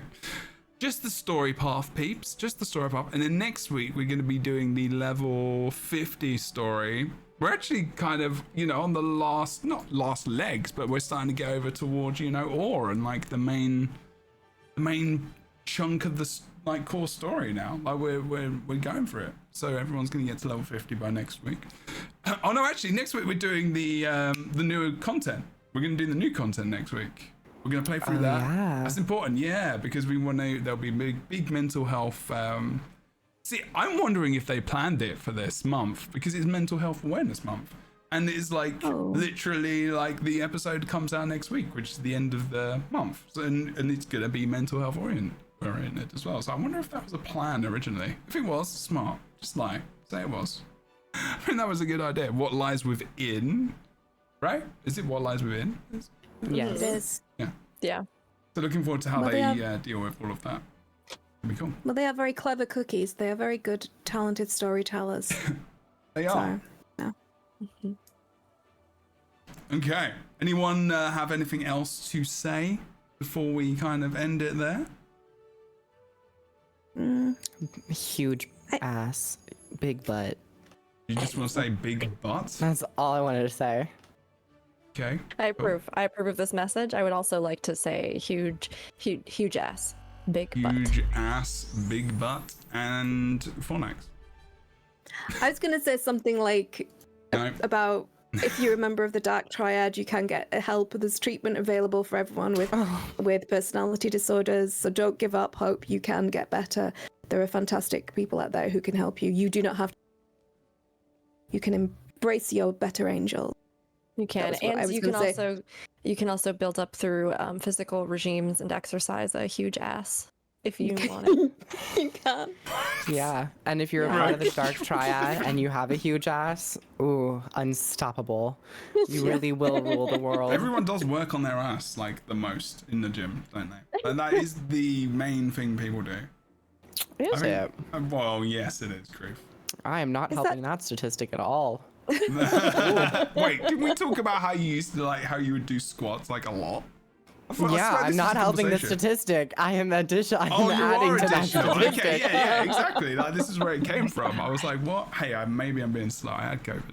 I don't know. Like, it's like, it's the pace of my hair growth. I don't know. Like, it just doesn't exist. Okay. But more seriously, I guess I would say I'm excited for next week. I hope everybody. Hold on, serious? Wait. Yeah, you're right. You heard me. More seriously, look at me bringing it back around again. Okay. No, I am really excited for next week, and I can't wait to play through the content with everybody and to get to see how this wraps up the End of Dragon story. Like we talked about earlier, Twitch drops are going to be live on Twitch, so tune in. There's some great stuff. There's bag expansions as well. Like, go get that stuff for free for your account by watching all the participating channels in the Guild Wars 2 directory. And I mean, it's going to be great. This is kind of our last step before we theoretically are going to be shifting into the new expansion format. So, I would not put too many extremely weighty expectations on this since we know they are developing a new expansion. But enjoy it, enjoy the content. I can't wait to see the second half of the meta. Like, I'm really genuinely so curious about how they're going to culminate and unify it all across the map and what that's going to look like, and if this is going to indicate anything in the future for our upcoming story. But I mean, enjoy and know that we're kind of in this transitional period, but that there's still so much to do in the game, and I can't wait to play it. I think it's going to be great. I agree. Yeah. Clock that T. Okay. Awesomeness. Excited for next week. Yes, join us. We'll be back 1 p.m. Pacific-ish. And we will be streaming, hopefully, as well. Boots will probably be back. We'll see. Otherwise, yeah, we'll just be rolling through the map, I guess, playing the actual story. I don't think it's going to be too long. It'll probably be about maybe 2.5 hours or so. We'll see. Want to check out the meta as well, because like you said, they're going to be finishing that. They've talked about it. Go and check out the blog post if you haven't already.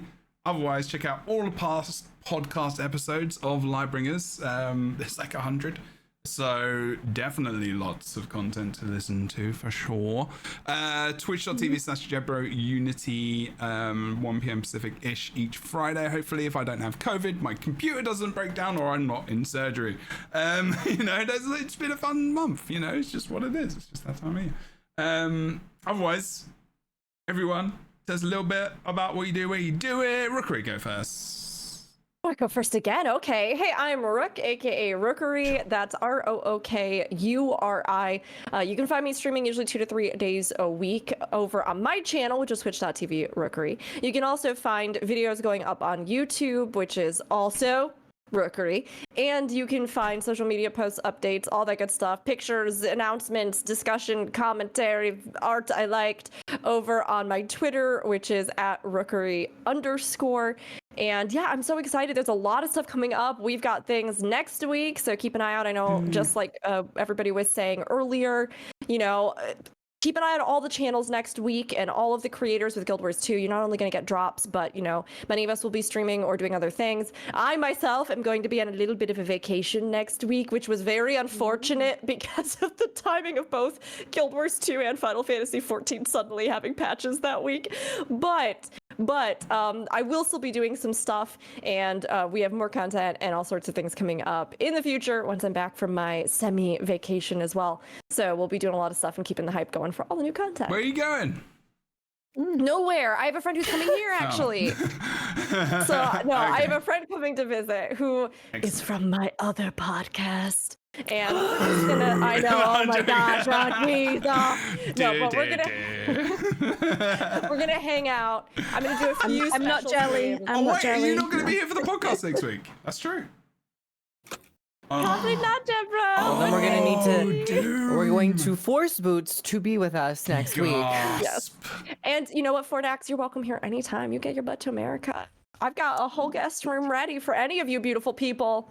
But if next you week come to California, you can sleep on the floor here. Oh, that's all I got. No, you can take the bed. I'll sleep on the floor. That's me being a host. It's so kind I've seen Rook's bath. I would travel to America to use that bath. I've got to be honest. It's a pretty amazing bath. True. I've actually, we got that specifically to lure you here. I was like, now which house is going to be the one that's most appealing to make Fornax want to come visit? The bath in that one. Yeah. Let's do that one. Yeah. Thank you. I appreciate it. It's a great place. Okay, Kroof, tell us what you did, Valve. My blanket's currently caught on my chair. Oh, God. Okay, never mind. I'm free. I was immobilized in game, or in real life. Hi, everyone. I'm Kroof. I don't know if you know me. I'm an up-and-coming streamer, up-and-coming Guild Wars 2 content creator. I just started on the scene. Don't go back in my history in my YouTube channel. I'm just starting out. And I recently posted a video today. It is my first video. I hope you all really enjoy it. You can go and watch it. It's about me debunking a bunch of Guild Wars 2 myths and getting my account banned, actually. It's really fun. So go watch it. Wait, what? And I also stream here on Twitch. You heard me. I also stream here on Twitch. Every so often. You're gonna get someone to log onto it, jump off a bridge, and then just get booted from you. Okay. I reenact the iconic banning video from years ago. But then I also stream here next week. I also have plans to be doing some pretty fun, pretty major, pretty exciting streams. So keep your eyes peeled on my social medias. You can also go follow me on Twitter if you want to. If you don't want to, that makes a lot of sense, honestly. But thank you so much for the consideration, and I will see you all next week. Wicked. I love you so much. I just love you. I just shake my head and move on. Fornax, next. You. Things. Hi. Yes, things. So I'm Fornax and the Crichton Herald. Thank you for listening to us chatter for all this time this evening. I'm going to be live streaming next week. I've got some videos on the channel. I'm actually going to do an Aurene Legendary S tier list, the things with all the footage and things like that, which I think will be quite fun to compare the different legendaries. That's coming up. And if you're a patron, I'm going to be doing some bedtime stories for you guys, reading some of the lore books in game, as well as my husband, Chak, who's going to be doing some, and he's got such a nice voice. The Chak Garrett himself. Yes, indeed. But I can't believe I just zoned on that 7 times when you mentioned it last podcast. Anyway, please do check out my channel, The Crichton Herald on YouTube, and The Crichton Herald here on Wednesday night. I'm going to be doing my first live stream. I'm going to be raid leading for Blob in Wolvie World. It's going to be disastrous. Come and watch me fail hard. But other than that, that's me. And thank you for watching. And thank you to all my lovely, awesome. I missed you all. You're lovely. We're lovely something. I assume you're talking about us. Was Fortnite talking about us? You cut out again. It was a fill in the blank moment. Oh God. It was my like lovely, my lovely pause. Awesome. Oh, shit. You could have said kneecaps. My lovely cozy hosties was what I said, which is just terrible wording, but I love you guys. Your Discord did you a favor. Yeah, it really did. It really did. So cute. It's so cute. I actually really like it. Really Cozy cute. hosties. I love it. Also, you're gonna be great. You're gonna do awesome. You're gonna be fantastic with your raid leading. yeah. World versus world raid leading. There it is. Yeah. If you are sensitive to bad language, don't come to the stream. Why are you just here at the podcast? Anyway. They left many minutes ago. Many minutes ago. I keep waiting for the day, Deb. Swearing. I keep waiting for the day job that, like, in our Discord messages, there's just a thing that's like, yeah, hey, everybody, really, it's gotta stop. You gotta stop. I think I tried ages ago. I don't remember, though. I don't know if I did honestly try. I think it's because this is also my channel, and I swear all the time. So it's like, it just seems really inauthentic, and it's hard to not do that. But, like, it is literally, like, cutting. There's, like, 1/10 of the amount of swearing that we do during this podcast. And I haven't been demonetized yet. Touch wood. Yeah, I've never been hit with any of that, so I think it's all a hoax. So this is not an invitation for YouTube to come and investigate my channel by any not means. a hoax. Please don't. But no, it has happened on my old videos, old PvP videos, where I got really salty. Like, I got demonetized on a couple of those, but it's not like they get any views anymore. So, yeah. Anyway. I have to admit, I lurk in all your chats and not say anything often because I don't want to, like, disturb you guys. You do such fantastic work. You're such good customers. Oh my gosh, you get out of here. You can talk to us anytime. You wouldn't disrupt us. It made me happy. Unbelievable. You're so beautiful. You do amazing work. I was literally thinking to myself this morning, I was like, Fornex's videos are so incredible. Yeah, 100%. I like the level of polish, the level of, like, attention to detail. Unbelievable. Your profession overview videos back in Heart of Thorns I remember, yeah. They were very mesmerized me, captivated me. Big inspiration. So, right back at you. Gosh.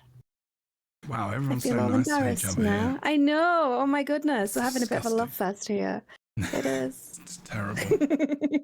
Okay, go and love everyone's bits and bobs. In the description below. So you'll be able to touch, like, the link and you'll be able to go and check them out and whatever they do. No. No, Jebro. You're filthy. Like, You had to make it weird, didn't you? Wow. I had to make it weird. You had to make it so weird. Always me. All right, we're going now. Chat leaves. And twitch.tv/JebroUni, youtube.com/JebroUni, Facebook. Hardly ever use that. All things. Come and check it out. Do the stuff. Oh, I love those.